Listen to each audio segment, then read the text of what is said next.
संजय जी, पहले तो महाविकास आघाड़ी के बारे में बात करते हैं। शरद पवार को कहना है कि वो इस टाइम पे नहीं कह सकते कि 2024 में आप एक साथ रहेंगे, एक साथ लड़ेंगे या नहीं। आप क्या कहेंगे? देखिए, पवार साहब का बयान मैंने देखा, मेरी पवार साहब के साथ उसके बाद बातचीत भी हुई।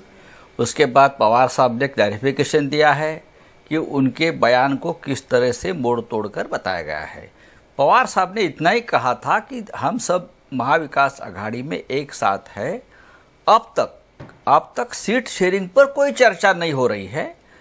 तब तक ये अस्थिरता रहेगी कि महाविकास आघाड़ी है या नहीं। लेकिन कल पवार साहब ने स्पष्ट रूप से कहा है कि महाविकास आघाड़ी में ही हम चुनाव लड़ेंगे और हम एक साथ हैं। और मुझे पूरा विश्वास है महाविकास आघाड़ी बनाने में पवार साहब का भी बड़ा योगदान है, उद्धव ठाकरे जी के साथ या राहुल गांधी जी के साथ।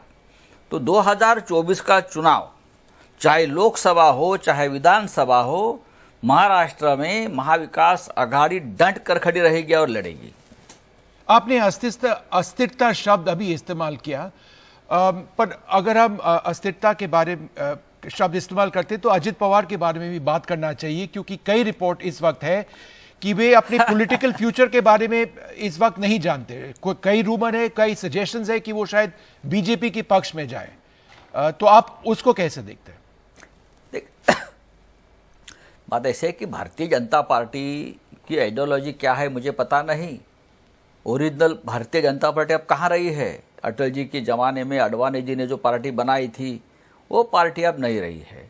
अब तो बस उधार की पार्टी है। बीजेपी वॉशिंग मशीन में किसी को भी डालकर शुद्ध कर लीजिए और अपनी पार्टी बनाइए। अभी शिवसेना के 40 लोग तोड़ दिए महाराष्ट्र में, फिर कहा तृणमूल के लोग तोड़ रहे, कहा तेलंगाना में किसी और पार्टी के लोग तोड़कर अपने पार्टी में ले रहे, कहा कांग्रेस से सभी भ्रष्टाचारी लोगों को एक साथ लेकर पार्टियां बना रहे हैं। महाराष्ट्र में भी यही है। ईडी सीबीआई का नोटिस भेजो, दबाव डालो और पार्टी तोड़ो। उनके वहाँ जाने के बाद सब गंगा की तरह शुद्ध हो जाते हैं।